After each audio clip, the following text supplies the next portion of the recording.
insight into the craft of filmmaking. And so we have a new moderator this year. This is Maddie Scariat, who I recently met. We were working on a committee together to kind of bring a beachhead of independent artists, fine artists, into downtown Gilroy. So that's been put on hold a little bit. We'll get back to that when our lives get a little more sane. But Maddie has been in filmmaking and entertainment business for 20 years.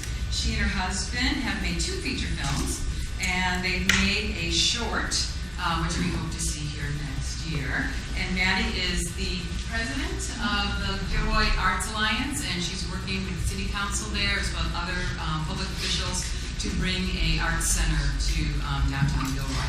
So without further ado, I will turn this over to Maddie.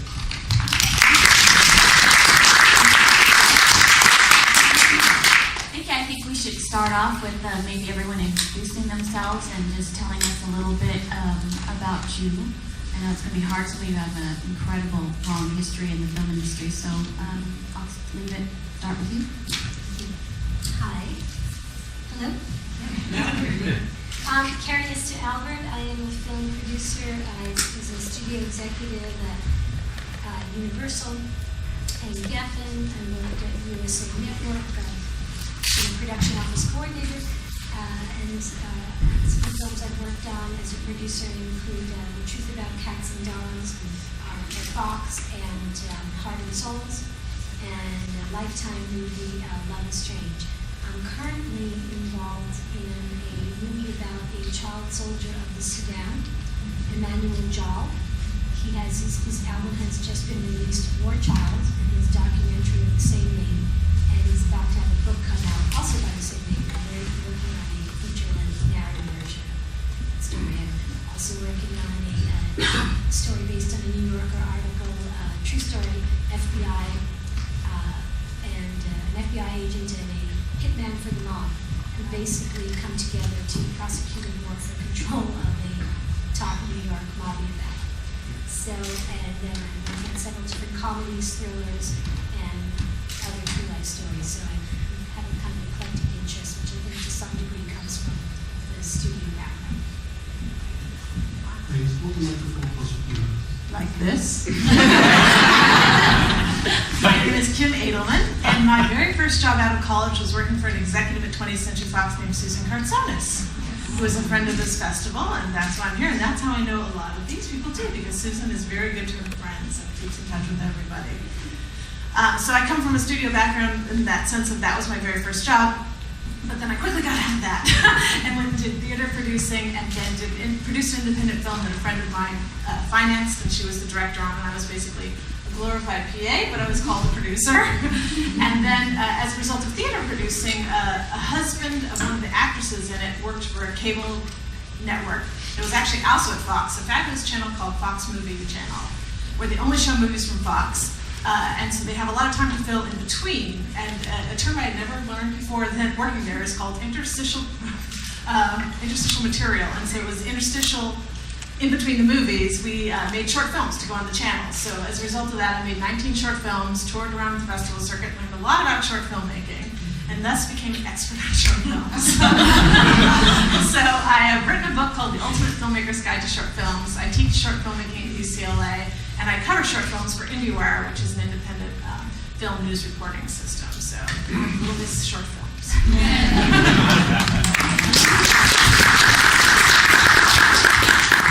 Hold on, I know Mario will have no problem holding the microphone up, but we need you to hold it closer so they can hear you back. Hi, I'm Maria Delfino. I am an actress. I was born in South America, in Caracas, Venezuela.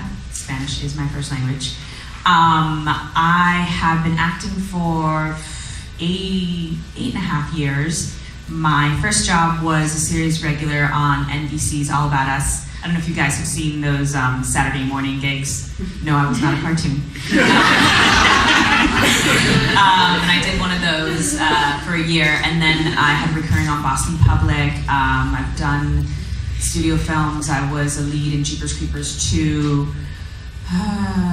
Did a movie for TV, Nancy Drew on ABC. I've done a lot of indies. I've currently just shot 3. My latest project was The Devil's Dungeon, where I play a young mom with a daughter and a money problem. And I decide to fix this situation and try a serving job. And I get captured by a psychotic serial killer who used to be a gynecologist. So I as well have a very mixed palette of comedy, television, film, and yeah, I'm really enjoying myself. Thank you for having me.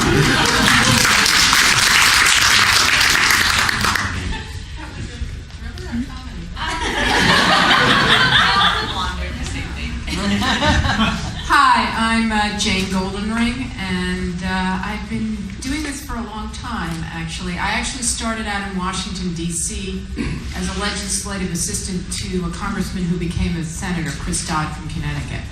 So my career is truly eclectic, I guess. And after that, I did documentary films in D.C., and then I came here and worked for Disney as an executive for 11 years, and then became a producer on the lot. And then I ended up producing on my own after that, and I've been doing it for about 10 years. And in that time, well, when I was an executive, some of my films that I oversaw were Phenomenon, Jefferson in Paris, White Fang, Adventures in Babysitting. There were 40 of them in total. And Disney had the reputation in those days of acting like producers, so it was a natural transition to become a producer. And then I ended up doing quite a few TV movies, which I've lost count on. And 2 indies, one was called My First Mister, which Christine Lottie directed, and starred Albert Brooks and Lily Sobieski. And then more recently, I just produced a movie with Christopher Walken and Alessandro Nivola and Sharon Stone called $5 a Day. And it premiered in Toronto, and we got very good reviews nicely, but we have no distributor yet. So we're in that painful position of trying to find a distributor for a little indie in a market that is not very friendly right now.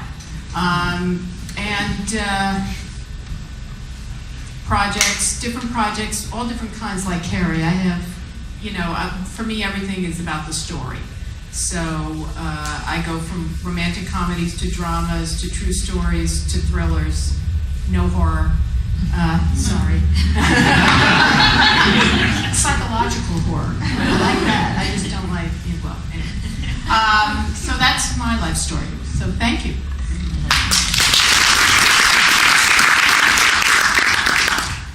I have a question. As a producer, I understand the definition of producer, but executive producer is sort of a mystery to me. I know a lot of times it comes from the studio executive, gets the executive producer on a film. Can you talk more about what the difference between getting a producer credit and executive producer credit is? Well, there's 2 different things. One's when you're doing a TV movie of the week, executive producer is the position you want. Producer is usually the line producer. It's the absolute reverse in features. The producer is the top producing position. The executive producer is usually money, financial input. If it's an individual or a company or whatever, they will get the executives will get executive producer credit, or it can be someone who brought the project in but is no longer involved, or it takes a village basically with executive producers, right, Carrie? Yeah. So the difference really is, one of the problems we've been having is proliferation of producer credits, obviously. So when you look at a movie, you'll also often see a total of 12 to 15 producers on it. Some of them are companies, some of them are individuals. Some of them stand on a set, some of them don't. Some of them go through the whole process, some are only at the tail end. But quite honestly, it does take a lot of people to get a movie made these days. So people who do give lots of money to get your movie made deserve a credit of some kind. That's usually co-producer or executive producer. Now, an agent or a manager, not an agent, I'm sorry, agents don't do that yet. They Managers. probably will. But managers will often get an executive producer credit or a producer credit, somebody who brings talent to the table. There is an alarming trend, which we hope to reverse through the PTA, or at least stem the tide of, in which a producer who perhaps developed 12 drafts with a script with a new filmmaker, or turned a short film into a feature script and went out and got the big producer involved, or the buyer involved, or talent or director involved, and therefore is producing the movie, will then set the project up at a studio or set it up with a very senior successful producer, and will then be told you will be the executive producer. Now, sometimes as the executive producer, you will do everything a producer does, but for less money and less credit. Sometimes you will really be relegated to a lesser position because that senior producer can't do all this stuff. So it is a bit troublesome. It's, you know, as it gets harder and harder to make movies, and fewer movies are made, and bigger producers are taking a lot of money, and there are fewer deals out there. Several times you will find that a person who truly could produce the movie is being asked to be the executive. And again, they might wind up never being on the set, or not being as involved with production as they were with bringing it to the point of production. Or they could be equally involved, but they will get their lesser credit. Thank you. More confused than ever? Well, yeah, I mean, I just don't, there obviously isn't an easy answer for that. And yeah. All of it, and you know, that's actually, when you're talking to people, and when you are meeting people at festivals, or at financiers, or in your life as you're trying to get your movies made, don't judge people as much by the credit they have, or credits they are going to have, as to what they can do for you and what abilities they have. Because the credits do vary, and people do many different jobs for similar titles. So as working in studios, were you guys on the set of films as producers? Sometimes it depends on how troubled the production was. but except for New Line, executives at a studio do not get credit on a film. They are completely behind the scenes. There are some studios that have a more hands-on approach than up to others. When I was at Disney, we were all over everything. We were like cheap perfume. It was, and I stood on sets for weeks at a time if there was a problem. You know, and you hope that no one wants to kill you at the end of it because you're hovering basically, and you don't want to do that. What are some of the problems? Well, it ranges. You know, sometimes it's you know, a director can leave and you have to replace them. It's, you know, sometimes the script isn't working. It's a whole range of things. But for the most part these days, I don't think that happens that often. You know, and I do think that there is a real division of labor in terms of what a producer does and what a studio executive does. So. And actually, a line producer might get an executive producer credit, which is a good example of the delineation. The line producer is in charge of the budget, putting crew on, the union rules, a lot of production troubleshooting. But so many line producers are critical to getting the movie made on time and on schedule. They have so much experience. They're not creative per se. They didn't develop the project or cast it or put the director on, but they're critical to the process, and they will get the executive producer credit in order to get them to make the movie and maybe do it for less than their exorbitant fee. Yeah, so and if you're doing a small indie, especially, the line producer is the person who puts together the budget and watches over the day-to-day of the set and makes sure that your budget is always in line with what you expect, basically. But for the indie world, that person is critical. You cannot get a movie made unless you have a budget that makes sense. And so you often get the line producer in at a very, very early stage to do a budget for you. And a budget that's hopefully achievable to your financiers. So that's why they will get an executive producer credit. Kim, can you talk about short films and the market that's out there for them? Or not? I'm always interested in that because usually you're making your short film, you're paying for it yourself, and you're doing it because you have something you really want to tell, and you're very excited about it, and then you don't really think about selling it, trying to make money off it until you realize how much money you actually put into it, and then you think like, it would be nice to get some of this money back. So then you kind of are interested in the market for short films. And the negative thing, well, there's more markets for short films than ever before, which is the positive thing. The negative thing is there's still not a lot of money, and my friends who are distributors, I'm always asking them, well, so what can I tell people when they ask how much money can I make to my short film? And the number still seems to be pretty consistent, like the best you could ever do, and selling every place possible, and I'll tell you where that could be, it's like $5,000, which is still pretty good money, but most people, that's, when you think of how much time you put into that short film, that's not a lot of return on your investment. And where the money still is that you can get, because short films are now sold on iTunes, which is very exciting, and there's advertising on a lot of these web places where you can put your film online, maybe share ad rev, which everyone's excited about, but nobody's really seen any money from. The place that you really still make money from is European television sales, that they pay by the minute, and there's a whole structure there, and there's buyers, and that's where the big money still is. So it's basically European television sales. Has there ever been any talk of maybe putting some of these short films in between feature films? Meaning in the theaters or on TV?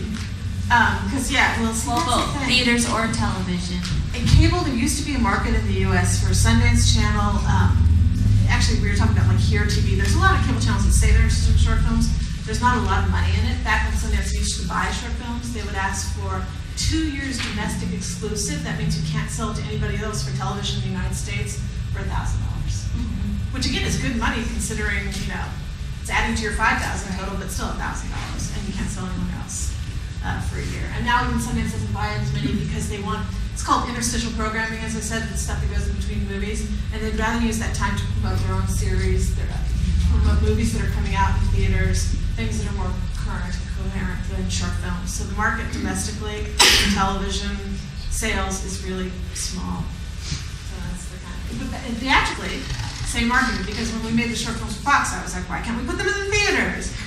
Because they'd rather use that time to show, either to be paid to show, like that horrible pre-show entertainment, where they show stuff about TV shows and all that, that's all paid for. And then they would put trailers. And they'd rather do trailers because that encourages you to come back to the theater and see other movies. So there's no financial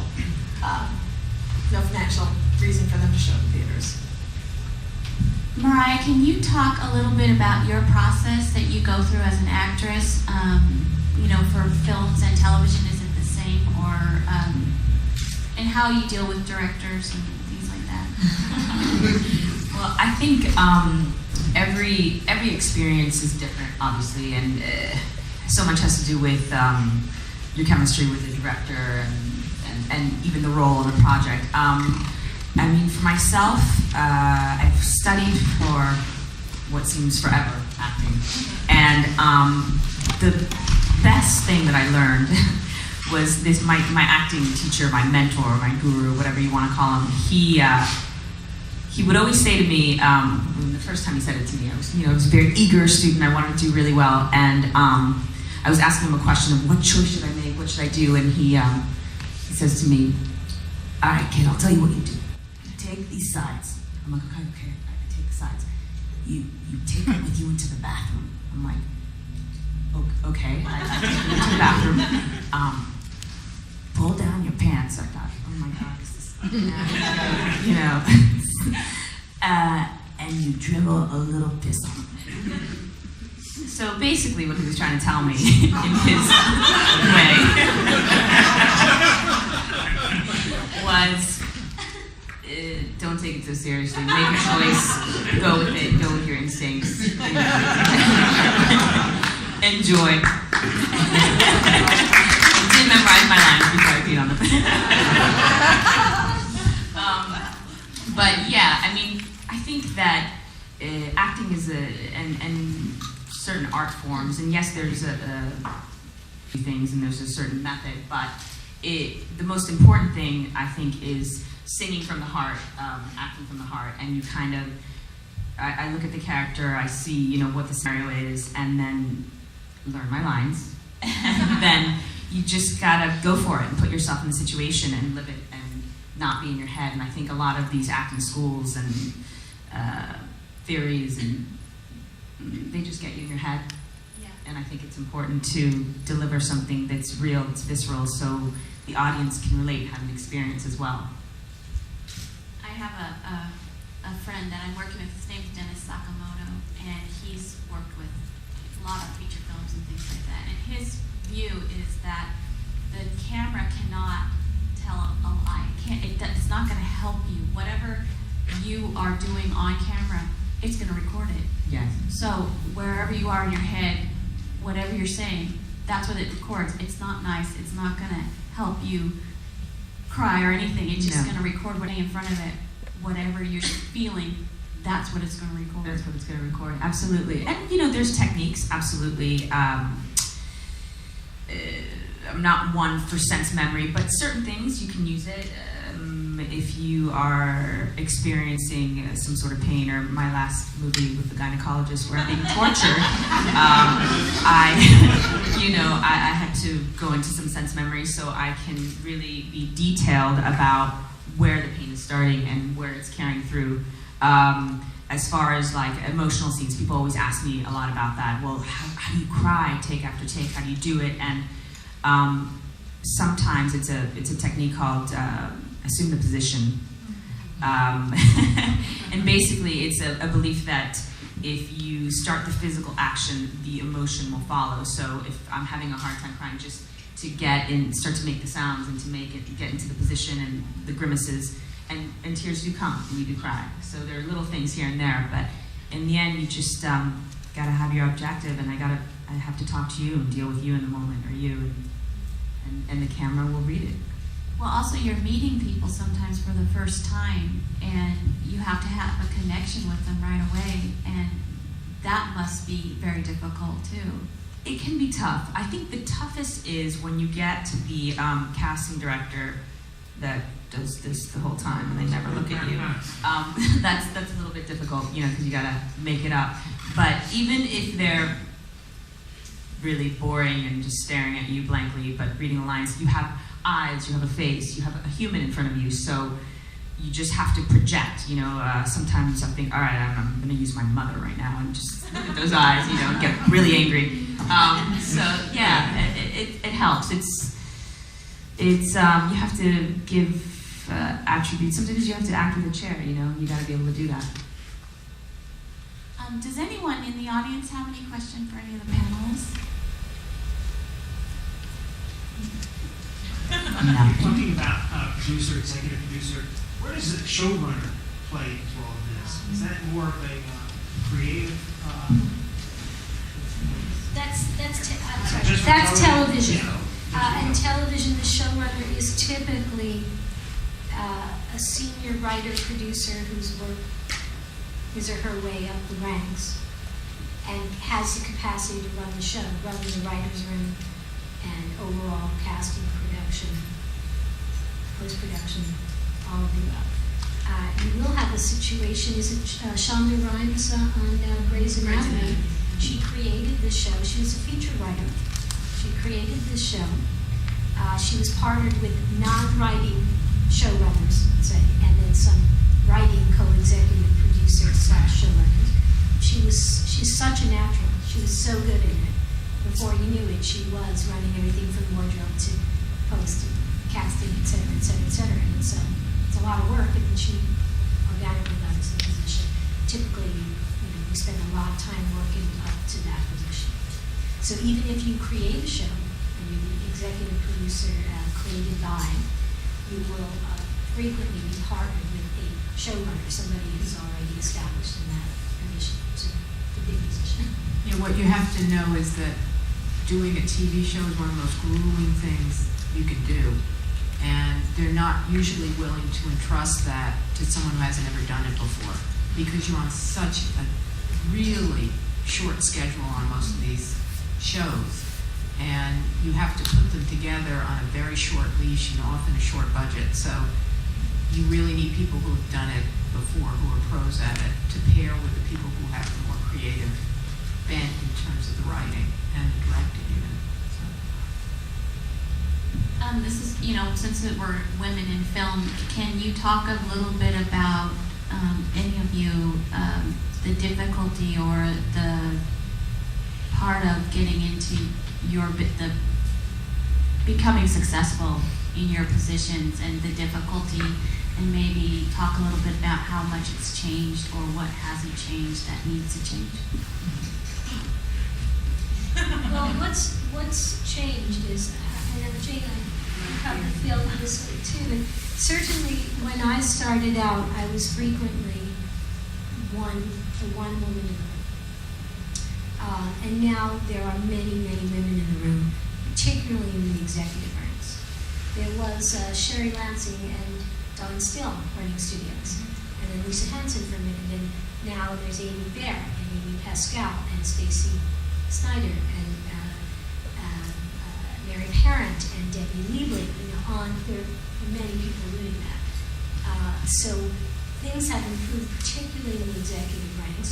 I meant to bring the exact statistics. I don't have them with me, so don't quote me, but in the creative ranks, there's still great strides that need to be made. There are 4% perhaps working writers, and working directors, working female directors in the Directors Guild.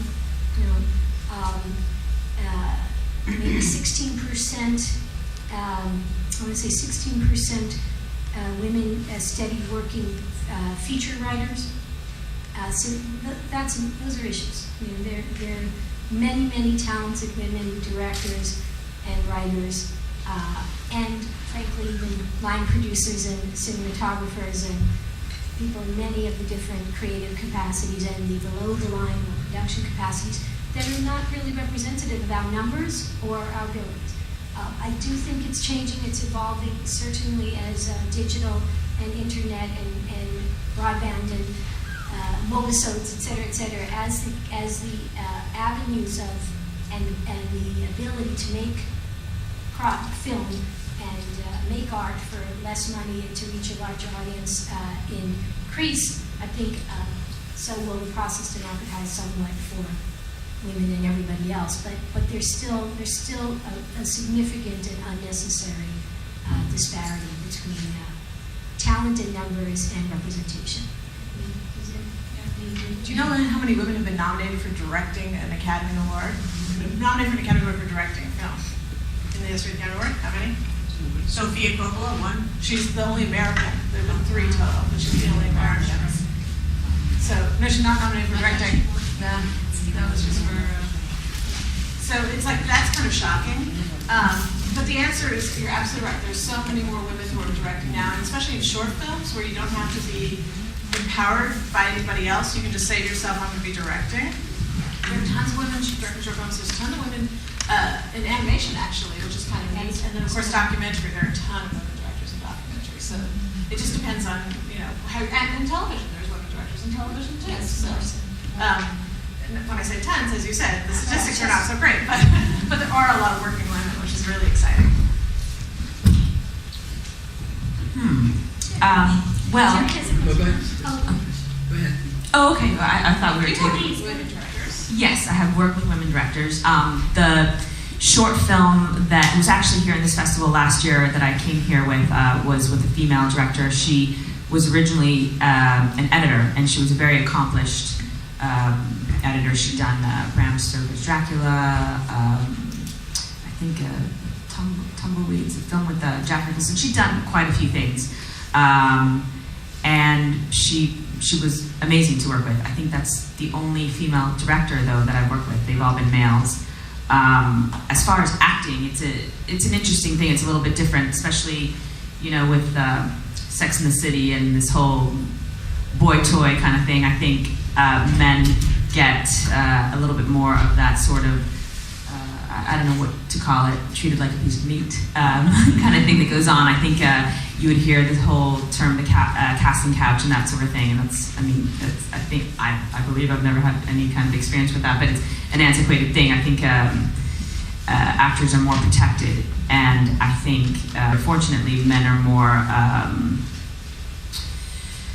Just treat it as a pretty face as well, and I've gotten a taste of that sort of thing. But there are more important intellectual roles for men than there are for women. I think it's changing, and I think every year it gets better, and sometimes it gets worse and it gets better like anything. But yeah, there's still a disparity. I mean, you see it, you go to films, you see these action films and just political films. There's some great movies, and there's not a single woman in it. So keep on fighting. Or the role in the film is The caricature of, yeah, the prostitute. I mean, what was that film? She's either the wife that's behind the man, and she's got 2 scenes, and then there's the prostitute who comes to try to seduce the man from his purpose, and then onward with the rest of the men, and the man gets the award at the end, and we've seen how these films go. But it's getting better. I don't want to be a downer about this, because I think, if you focus on the negative, definitely you're not focusing on solutions. I think that's why this panel right here is so important, and festivals like this are so important to continue to foster that and encourage young women filmmakers to get their dream and make things happen, and you can do it. I think that, one of the things that, one of the issues that has come to light over time is that there has always been a mindset about differences between genders in terms of even mathematics. I think there was a huge controversy last year. President of Harvard, right? Right. Who said that women aren't as well disposed to having math minds as men are. Well, that's ridiculous, of course, but that's coming from a brilliant man at Harvard. Not so brilliant in some ways. But there's the same feeling in many areas, in many walks of life, not the least of which is the film industry. So you don't see that many women directing big action pictures, and let's face it, those are the ones that make the most money, and those get the biggest profile in some cases, not in all. But you do have the occasional Mimi leader who will do a big action movie. But what women need to do as they go up through the ranks, as they direct, is not feel that the only thing they can do is a small character piece either. And that is opening up the aperture so that they feel comfortable doing whatever they please, and people giving them the opportunity to do that. Television is actually a good breeding ground for that, because television is more open to women directors. And there are many, many women directors who are working in action-oriented series. So it's a process like anything else, whether it's mathematics or filmmaking. So it has to be also the people themselves wanting to do that kind of movie. And because a lot of actors now, I think actresses have actually led the way to some degree in terms of becoming filmmakers. And because they can find the talent to be in their movies, or writers, women writers. And because so much of what making indies now is packaging. So an actress will say, well, I can get so-and-so to be in my movie. Well, that's what happened with me with Christine Motti.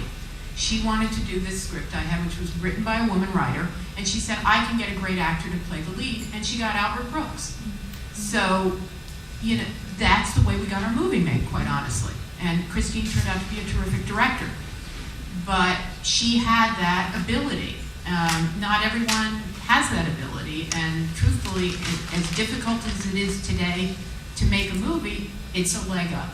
And actors have that leg up, and so you will probably be seeing more of that happening, for women who want to start directing who are actors. So, She also or did a writers. short film before that. She did do an Academy-winning short, but that made absolutely no difference for raising money for the film at all.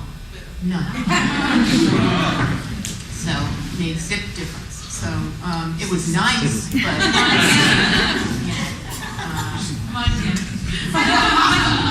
That was my thought that I'm sorry. It got us in the door, and it gave them a comfort level. Okay. See? But it came down to who was going to play the lead, It did, so, And did you raise that money from private investors? Or did you? No, well, it was a company that was looking to do a slate of 3 films. and they had a certain level of budget. Christine had to sit down and meet with them. You know, they liked the short film, absolutely. They had faith in her being able to direct the movie, but they weren't going to move forward till we had an actor. So that was what was critical. And since then, the company has completely gone out of business. But I will say, Maybe you're a movie. It's a good film. It's a really good film. If you haven't seen it, rent it, Netflix it. My first mister. We'll see. was there a question in?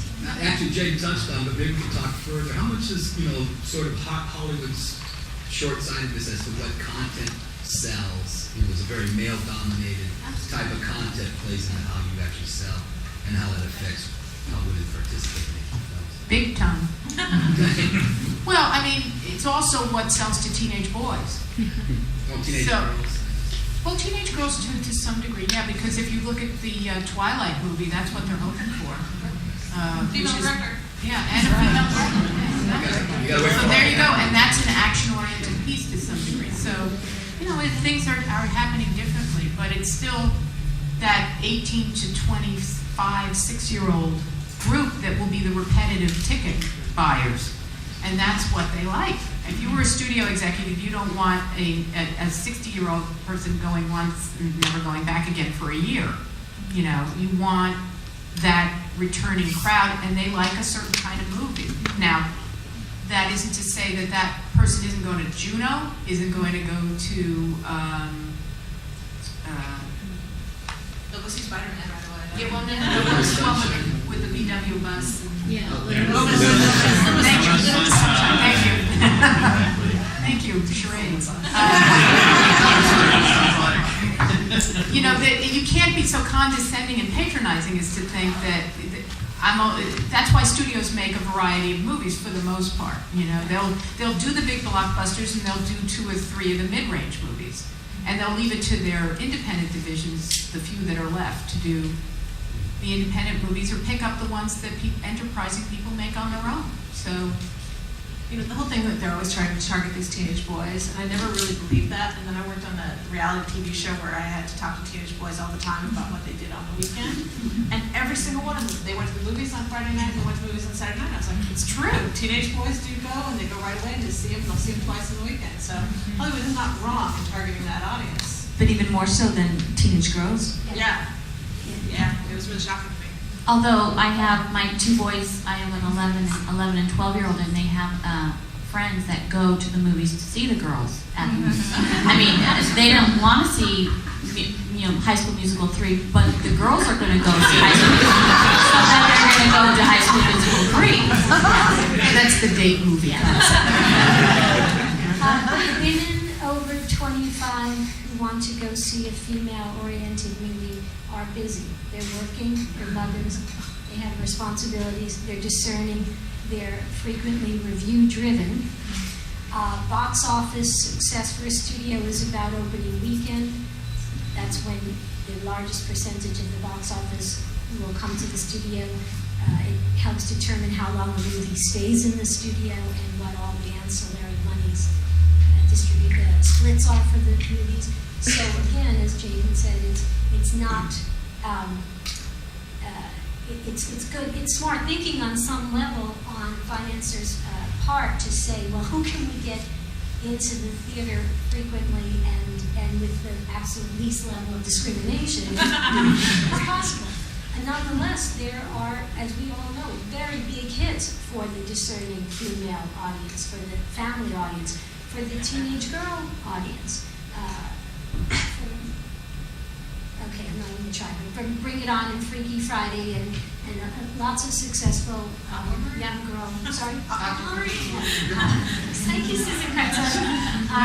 By the way, Susan Cartsonis was the executive on Truth About Cats and Dogs and helped get that movie greenlit. So let's celebrate Susan Cartson. And also Aquamarine, Liz Allen got that job off of a short film. Yes, she did. So her Eddie's Eyeball was one of the best short films that had been made in a very long time. So there you go. There's a certain degree of logic to why certain movies get financed more easily than others. Nonetheless, women's movies succeed, girls' movies succeed. The idea that a teenage girl lead movie is a one quadrant movie, as it were, because young boys won't go see it or older people won't go see these movies is just not true. And it's been proven by indie successes and regular old studio fair successes. We just have to keep proving our point by putting the best scripts forward with the best possible filmmakers. The standard is going to be higher to get some of these movies made, but they come out and they succeed and they help the next person, the next person's movie, the next female director's movie, the next female star's movie. Well, we have the new James Bond film, which is PG-13, and they really cut out a lot of the sexuality in it, but there's tons of violence. But it's that, but that seems to be one of the ways that they get a larger audience to come, so they get that bigger first weekend, right? Well, throughout. Yeah, most studios want a PG-13 movie when they're trying to get everybody in there. Actually, we struggled really hard on The Truth About Cats and Dogs to get a PG-13 rating, and we made lots of changes that we didn't agree with to accomplish that rating, still couldn't get that rating, and finally the head of distribution at Fox had to really make the case for the movie. And several friends out who made movies after that said, hey, you really made it hard for us, because the board just came down really hard on us after and gave out a lot of R ratings. However, there are more R-rated comedies now that are giant successes and are changing changing the attitude about that. But yeah, for large audience movies, they're trying to get this PG-13 is on. Die Hard 4. Wow. Just Well, there's a double standard for sex, violence, and language, so, Yeah. it's not hard to figure out. So. We have another question? Hi, this question's for Jane. Actually, speaking of women in filmmakers, actually one of the best films that I saw this year was Frozen River, which was filmed by Florida and that was phenomenal. But going back to your, you continue to do independent films, and you're obviously the makeup of it is totally changing right now, and it's getting harder and harder to get distribution. And where do you see it going? 5-10 years from now, and how can we make it easier to get distribution or get more visibility? Well, actually, I have this theory, and I don't know if it will prove to be true, that the change in technology will make it easier. And I think streaming will make it easier to get. You may not make as much money as you did on the high up side of things if you have a little Miss Sunshine, but I think actually as the technology allows people to order films right into their homes, that you may not have as much play in theaters, but you will have play in other ways. So that there will be a need for product to get to people's homes, basically, as well as the theaters. And I think it actually may help eventually. What we're seeing now is some sort of a horrifying panic in a way, because the money's drying up because of what's happening economically across the globe, not just here. And hopefully that won't last for more than a couple of years, but it's going to cripple us for a little while, I think, because they're not going to put money into anything that they consider to be too risky, which is going to make it more difficult for everybody. It just is. And when the pie it keeps getting smaller like that. Karen? There was another question over here. How closely do you work with the writers? Really closely. That's the key.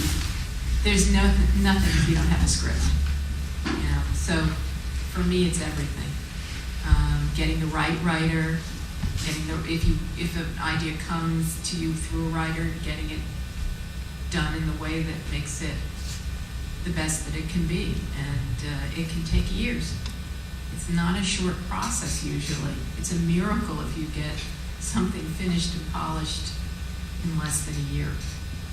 So you really have to have a lot of patience to do what we do as producers. Do you like having writers on the set? Yes. Yes, I don't get that month very often because usually no one will pay to have them here. You know, it's really a problem and I feel terrible about it. But with all the things you have to pay for, getting the writer out there is not one of them. And if you're making an independent film, this is different for a studio feature, obviously. You better have your script ready to go when it's ready to go. When you go into your pre-production phase and you have your table reading, there's usually things that have to get done because the actors entered the picture and want changes and that sort of thing, but that can all be done remotely most of the time.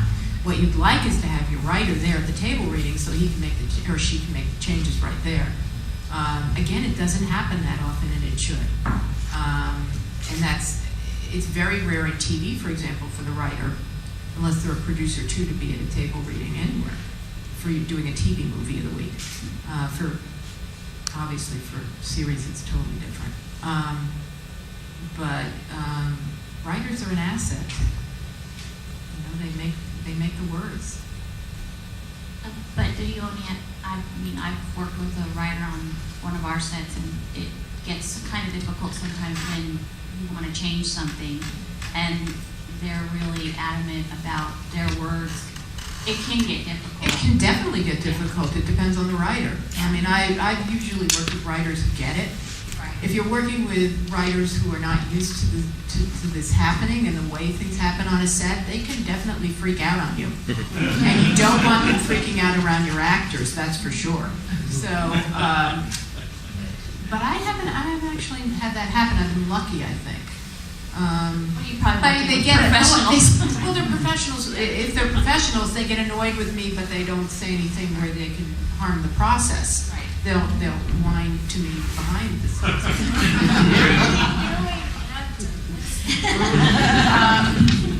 But actually, sometimes what we forget is that what happens sometimes when you're in pre-production and you're doing the readings, you're doing the rehearsals, and the actors get involved. Is there's a little bit of forest for the trees, and it's up to the producer and the writer and the director to make sure that the small changes you're making are in MHAT, or even the medium-sized changes for the characters aren't altering the fabric of the piece. And it can go off course real fast if you're not careful, and really unravel a script. So you have to be careful. You definitely have to be careful. Plug for theater. If you are really interested in being the writer having control, then theater is where to go. Yeah. Theater and television. And television, yeah. Writers are the producers in television. Series. I'm sorry, television series. Any more questions? Okay, you have a question. When you're developing a project, what is your first priority when choosing which project to develop? Is it, this is going to make a lot of money and be very marketable, or is it, this is a story that I like? Well, I wouldn't discount one. I don't find those, but I found those more as a studio executive, because when you're out on your own, you don't get submitted what you would consider to be tentpole or blockbuster movies most of the time. So one doesn't come into play for me that much anymore, quite honestly. You hope that your film has an idea that's relatable and that people want to be intrigued by and want to see in large numbers, because who wants to make a movie for 4 people to watch? So you hope and you pray that you're going to make a big profit. But it always is about a good story, and you assume that an audience doesn't want to go to something that doesn't look like a good story to them. So good story all the time. I agree. It's always about a good story, and it's also about knowing what your story is, what genre it is, what is the marketplace for your story. And it's important to be able to communicate that to the writer as well. There are a lot of writers who really love art films and really want to write art films, but they're actually writing either a hybrid of a studio type film or high concept film, or they're really more suited to writing high concept films. And if that's the project you're working on, then you work the hardest you can to deliver what you know is necessary to make the best story and the best script for the studio market, for the buyers first, and to get it bought, and then to get it made. If you're working on an art house movie, a more indie movie, a more passionate, not necessarily passionate, you can be passionate about it all, but a more personal story, it's important to be able to collaborate with the writer to deliver on the requirements for that kind of story. And as a producer, to think ahead. How are we going to get this one made or set up? What is the appropriate budget for a story like this? What is the scale of the project that we're undertaking? And more for indie films, there are certain stories in which you just know that the level of writing has to be at such a high level that you will still be able to attract talent, since more and more indies are so many of the actors that have done their indie and pursued their role for no money up front. And if you're going to go out and attract them, you need to have the story, and you need that script to really deliver on the role, especially if you're going after talent without financing. I'll actually give you an example of that I've been dealing with recently. I have a script with another producing partner, and it's about a kid from the wrong side of the tracks who ends up going to a prestigious boy choir school on the East Coast. It's about an 11-year-old boy, a la Billy Elliot. And it has the lead role is actually the mentor that he has there, which is a Kingsfield kind of stern choir master. The script it was a lovely script. It made you cry. It's really a beautiful story. But that central role of that choir master wasn't written well enough to attract the kind of actor that would make an actor stand up and say, oh, I want to do this film against all odds, because making a film like that is beyond difficult. And so we asked the writer for no money to go back in and try to make that script better. So we did that. The script definitely got better. We attached Jeremy Irons, and then we couldn't get the financing even with Jeremy Irons.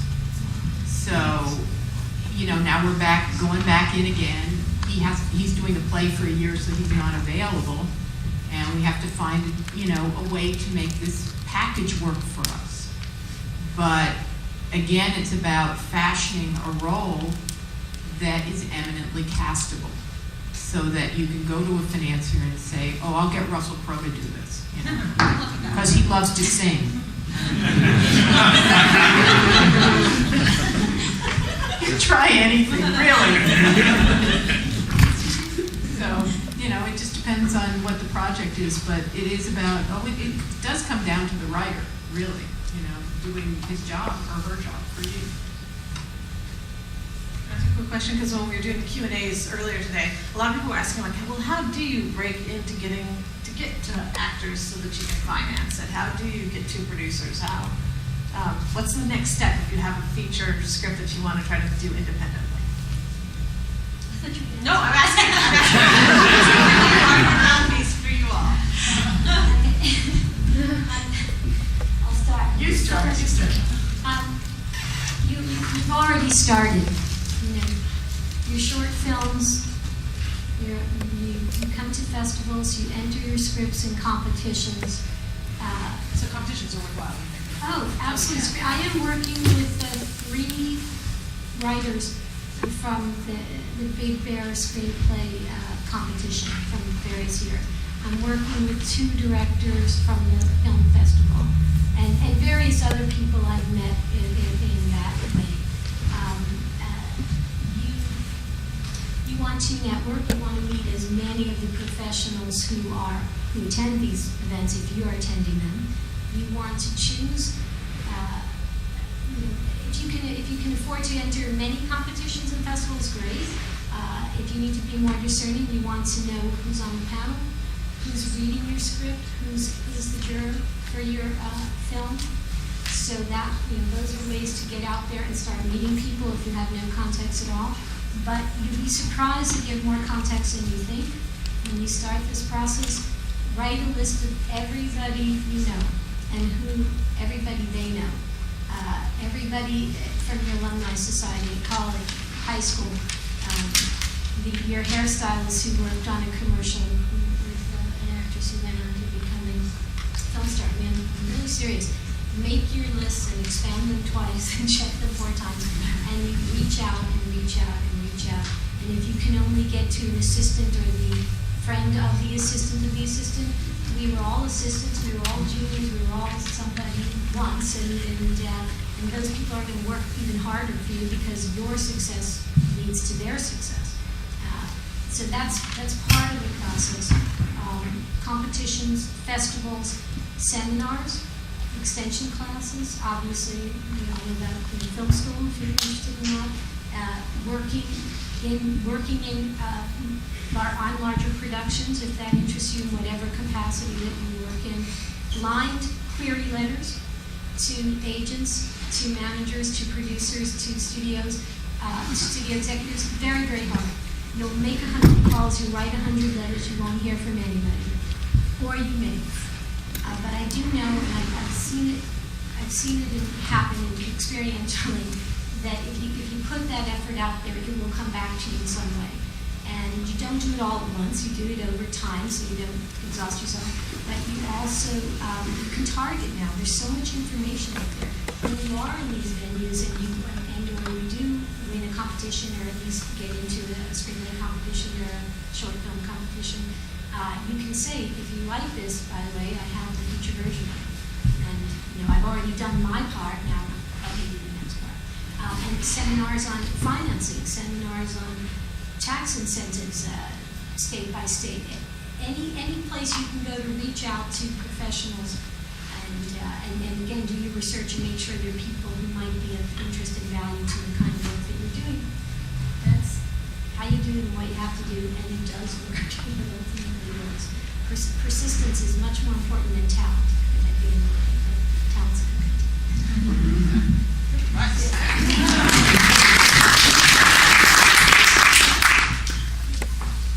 Are there any more questions? I actually have a question. It seems like the time span that movies are before the public eye, so many times I'll want to see a movie and it seems like by the second week it's been pulled already or you have a hard time finding. Is it just my imagination or is that time span getting narrower? Yeah. Well, what the problem is that that opening weekend is key. It's a little different for indies because depending on who your distributor is, they can get you, according to what their distribution agreement is, some sort of an agreement that you'll have a certain number of theaters for a certain number of period of time. But if you're in a multiplex and your little film is only doing a certain amount per day and Batman 16 is doing gazillions of dollars, they're going to pull that little movie and put another Batman screening in there. So, and the same is true actually of a big movie. If a big movie isn't performing and another one is, they're going to pull for those screenings. And there's nothing to stop them from doing that. So that opening weekend is critical, and that's why P&A, what they call P&A, which is the marketing and the advertising, is so critical to get the word out that this movie's out there that may attract you to the theater. And reviews. If a movie isn't reviewed well and it's a little movie, it's not bulletproof. A big movie, if it gets a mediocre review, if someone's in it that someone still wants to see it, you're still going to get a pretty decent opening weekend. But it won't sustain necessarily because word of mouth will sink in. So it's really a lottery at this point. And it is difficult because years ago, you would have a little film or any film in a movie for a certain number of weeks and you always knew, well, I'll wait a couple of weeks and I'll go, or I'll wait 3 weeks. Now they can disappear very easily. Yeah, you have to look all over and Yeah, you have to look for the dollar theater at a certain point, which is not a bad idea, actually. Any more questions? One thing we haven't really talked about is the actual screenwriting process. Do you want to talk a little bit about that, Carrie? Well, if someone wants to write a screenplay, how do they go about doing that? I mean, Yeah. Yeah, we can all speak to this. Okay. You can really speak that very well, but obviously, you know, sit down and write one. Go to school to learn how to write one. Read a book, get a consultation. There are a million ways to learn about screenplays and screenplay format. Certainly reading screenplays, watching movies. You can buy screenplays in bookstores now, but also easily get them online.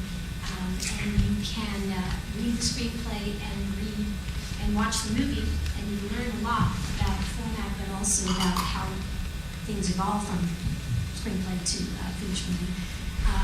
It's easy to learn how to do it, but the bottom line is it's really hard to do it. That's why not everybody does it. And even though there are a lot of screenplays out there, there are many more writers than there are screenplays, even though I think 200,000 are registered a year and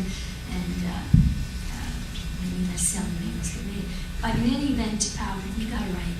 You know, you have to write. If you want to write a screenplay, write. You can read about it, you can study, you can learn format. Format is very specific. It's different than a free-form poem or prose. But so you learn your format, study it. There are lots of tools out there to study it. Watching movies is a great way to study it. But obviously, it starts with the idea. It starts with the story. What is the story you want to tell? Who is your protagonist? What is their goal? Who are the obstacles? Who is the main antagonist?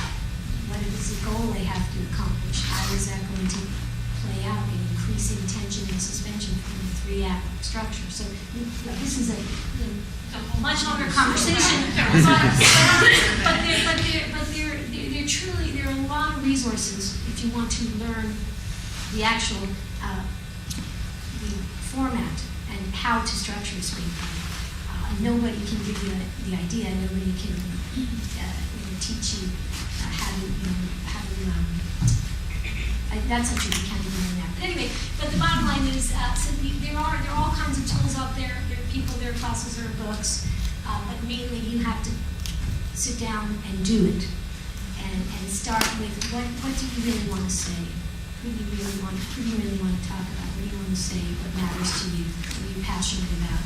And again, you can be passionate about a commercial, high concept studio idea, or passionate about a very arcane historical figure that you think needs to be brought to life. I can talk about writing a short film too, but I'll also say, because you mentioned contests, that the Academy does a Nichols contest, which is really not expensive to apply, has a really high reputation, and the website is really, really helpful. They have you can download sample pages to show you exactly how to do script format in the proper way. I'm pretty sure they recommend script writing books too on the website. So Nichols is like a huge resource. It's very easy to find if you do a web search, and it's part of the Academy. And actually, your book, my website, storyimage.com, Monica Scrivellis' book, Liked It and Love It, we all have resources to tell you a dozen or more books on screenwriting. And it's real easy to go to Amazon.com as well. Exactly. But I will say quickly on short film, I forgot to mention that I've written a book on film. Or 3 or 4. The Ultimate Filmmaker's Guide to Short Films. But in fact, someone was just criticizing the book because I don't write much about writing short film scripts in the book. Because my belief on short film writing is you shouldn't just write a script to write a script for short films, because you should write a film that you're actually going to make. There's nobody out there funding short films per se, so you write something that you really, really want to make. And so it's not a theoretical thing like feature films where you're writing it on a spec to hope that someone else will finance it. For short films, you're writing something you're going to make. So that's my advice on short film writing. It's just writing something you make.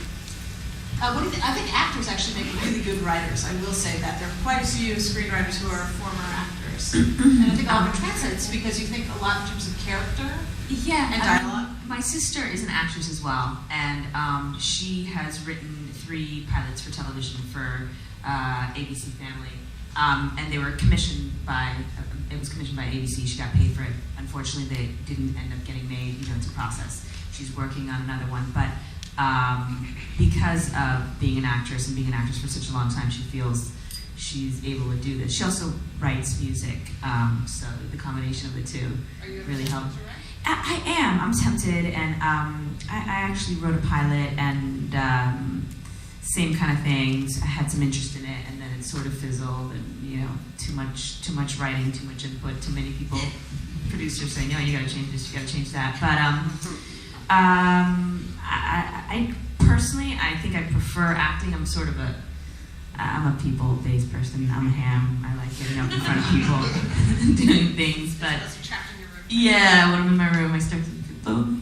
But yeah, I think as I get older, I think about it more and more, and perhaps the maturity level and that sort of thing, it becomes very attractive because I've read so many scripts, and I can tell you by the first page if this is going to be any good or not. And you were talking about improvising and that sort of thing, and actors changing words. I think it's really important to stay true to the story and the script, especially when comedy's involved, but then you get some scripts that aren't so well written, and that's when you change the words, yeah. And that's when you can make magic too, exactly. So yes, actors should write.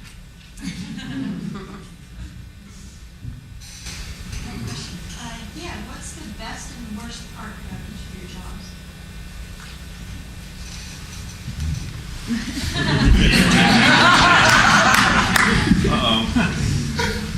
To me, it's the money raising. I don't like it. It's not where I get joy. The joy for me is the creative process. Although it's creative to put a package together and find the financiers, it's not what I enjoy doing. And I can't think of. Along the way, there are things that are irksome, that go wrong and that are painful. But it's part of the process, and it usually yields a good result. If it doesn't, then you just live with it. But I'm not happy that so much. It didn't used to be that producers had to do everything. And now we literally have to do a lot of the things that the studios did. Even for big studios, we have to package everything. And that was not the case. You would sell a script to the studio and you develop it with them, and then they would go out to actors and they'd go out to directors depending on what the process was. Now everything is front-loaded, and it all falls on the producer. There are exceptions to that rule, but it feels that way, quite honestly, now. On every level, whether it's studio or indie or anything, even for TV pilots, they're asking you to package it, or now they're asking you to write the pilot too, in some places.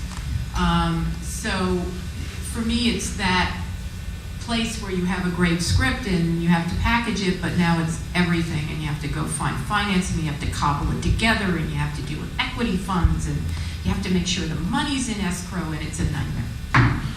It is. It's just, you can make a film like I did, and then the distributor is having financial issues, and it may never see the light of day.